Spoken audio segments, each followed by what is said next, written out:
NGR. వేసవి వచ్చిందంటే చాలు ఎండ తీవ్రతతో చాలా సమస్యలు ఎదుర్కోవాలి. ఎండ తీవ్రతను తట్టుకోవడానికి తీసుకోవాల్సిన జాగ్రత్తలు, ఆహార నియమాల గురించి ఈరోజు డాక్టర్ ఎన్జీఆర్లో తెలుసుకుందాం. ఎండాకాలంలో మనం ఎలాంటి జాగ్రత్తలు తీసుకోవాలి, మనం తీసుకునే ఆహారంలో ఎలాంటి జాగ్రత్తలు తీసుకుంటే మనం ఈ ఎండాకాలంలో మనం ఎలా మన శరీరాన్ని ఆరోగ్యవంతంగా ఉంచుకోగలుగుతాము, మరియు దానికి తోడు మనం ఎండల్ని తట్టుకునే ఆహారం మనం తీసుకోవటం వల్ల ఎలాంటి హెల్త్ ప్రాబ్లమ్స్కి మనం ఎఫెక్ట్ అవ్వకుండా చూసుకోగలుగుతాం అన్నదని మనం డిస్కస్ చేస్తాం.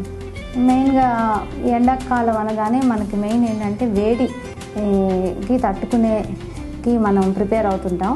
అంటే మనం యాక్చువల్గా బట్టల విషయంలో కానీ మనం తీసుకునే కళ్ళకి కూలింగ్ గ్లాసెస్ పెట్టుకుంటాం, తర్వాత ఇలాంటివన్నీ మనం జాగ్రత్తలు తీసుకుంటాం. కానీ మనం తీసుకునే ఆహారంలో కూడా కొన్ని చిన్న చేంజెస్ చేసుకోవటం వల్ల మన శరీరాన్ని చల్లగా ఉంచుకుంటూ ప్లస్ ఎలాంటి ఈ ఎండాకాలంలో మనం ఎఫెక్ట్ అయ్యే వాటికి తట్టుకునేలాగా మనం చేసుకోవచ్చు. మెయిన్ ఏంటంటే ఈ వేడికి తట్టుకోవాలనంటే మొదటిగా మనం చూడాల్సింది ఏంటంటే నీరు ఎంతవరకు తాగుతున్నాం అన్నది మనం గమనించుకోవాలి. నీళ్ళు మెయిన్ ఎక్కువ శాతం చాలామంది వాటర్ని తీసుకోకుండా అవాయిడ్ చేస్తుంటారు. ఇలాంటి వాటర్ వల్ల వాళ్ళకి ఏంటంటే చాలామంది డీహైడ్రేషన్కి లోన్ అవుతుంటారు అనమాట. ఈ డీహైడ్రేషన్ అన్నది ఎంత శాతం అన్నదాన్ని మనం వాటర్ తీసుకోకపోవటం వల్ల తెలుస్తుంది. సో సివియర్ డీహైడ్రేషన్ వస్తే చాలా వాళ్ళు హాస్పిటలైజేషన్ అయ్యేంత తీవ్రంగా వాళ్ళు దానికి ఎఫెక్ట్ అవుతుంటారు. సో అందుకని మనం డైలీ వాటర్ ఎండాకాలంలో మనం చేయవలసింది ఏంటంటే శరీరాన్ని చల్లగా ఉంచాలి, ప్లస్ హైడ్రేషన్ ఉండాలి అని అంటే నీరు అధికంగా తీసుకోవాలి. నీరు వచ్చేసి డైలీ 2 లీటర్స్ మినిమం తీసుకుంటే కనుక మన శరీరాన్ని తగినంత శాతం నీరు ఇచ్చిన వాళ్ళం అవుతాం. ఈ ఎండాకాలంలో మనం తీసుకోవాల్సింది ఏంటంటే మజ్జిగ. ఎంత కన్వీనియంట్, ఎన్నిసార్లు మనం మజ్జిగ తాగితే అంత మంచిది. సో మజ్జిగ లేకపోతే కొబ్బరి నీళ్ళు లేకపోతే ఫ్రూట్ జ్యూసెస్ ఇలాంటివి మనం అధికంగా తీసుకోవాలి.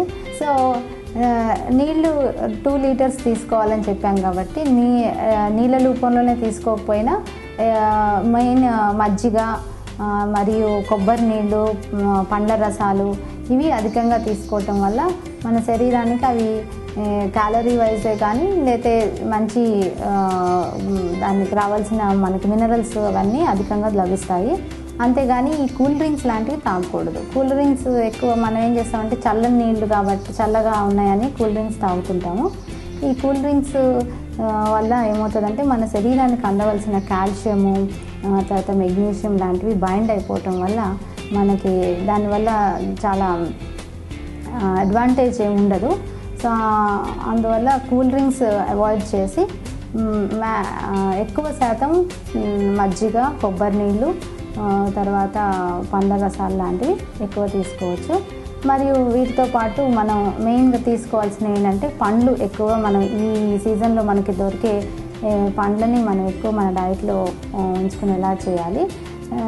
మ్యాక్సిమం మనకి దొరికేవి ఏంటంటే ఈ వాటర్ మిలన్స్ ఎక్కువ దొరుకుతుంటాయి, పుచ్చకాయ, తర్వాత ఆరెంజెస్, ఇలాంటి ఫ్రూట్స్ డైలీ ఎందుకంటే ఈ ఎండాకాలంలో పిల్లలకు కూడా ఈ ఫ్రూట్స్ ఎంత ఎక్కువ ఇవ్వగలిగితే అంత మంచిది. ఎందుకంటే మోస్ట్లీ ఎండాకాలంలో పిల్లలు డిహైడ్రేషన్కి ఎక్కువ లోన్ అవుతుంటారు కాబట్టి ఇవి ఫ్రూట్స్, తర్వాత ఎక్కువ పానీయాలు ఇవి ఇవ్వటం వల్ల పిల్లల్ని మెయిన్ మనం కాపాడటానికి హెల్ప్ చేస్తాయి.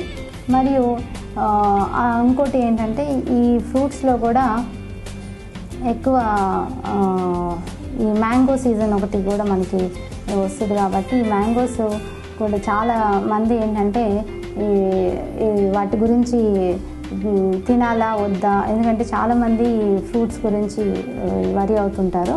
కాకపోతే డయాబెటీస్ అలాంటి వాళ్ళు వాటి జోలికి వెళ్లకుండా మోసంబి ఇవి తీసుకోవచ్చు. మిగతా వాళ్ళు ఏంటంటే ఫ్రూట్స్, మ్యాంగోస్, తర్వాత ఏదైనా ఫ్రూట్స్ తీసుకునేటప్పుడు వాళ్ళు మధ్యాహ్నం టైంలో తీసుకోవటం మంచిది. ఈవినింగ్ తర్వాత తెల్లవారుజామున తీసుకోకుండా ఈ ఆఫ్టర్నూన్ తీసుకోవటం వల్ల ఈ ఫ్రూట్స్ వల్ల దగ్గు ఇలా వస్తుందని అనుకునే వాళ్ళు ఈ మధ్యాహ్నం టైంలో పిల్లలకి కానీ ముసలి వాళ్ళకి కానీ లేకపోతే ఇలాంటి వాళ్ళకి ఇచ్చేటప్పుడు మధ్యాహ్నం టైం ఇవ్వటం మంచిది. చూశారు కదా, ఇది ఈరోజు డాక్టర్ ఎన్జీఆర్. రేపటి డాక్టర్ ఎన్జీఆర్లో మళ్ళీ కలుద్దాం. అంతవరకు సెలవు. నమస్కారం.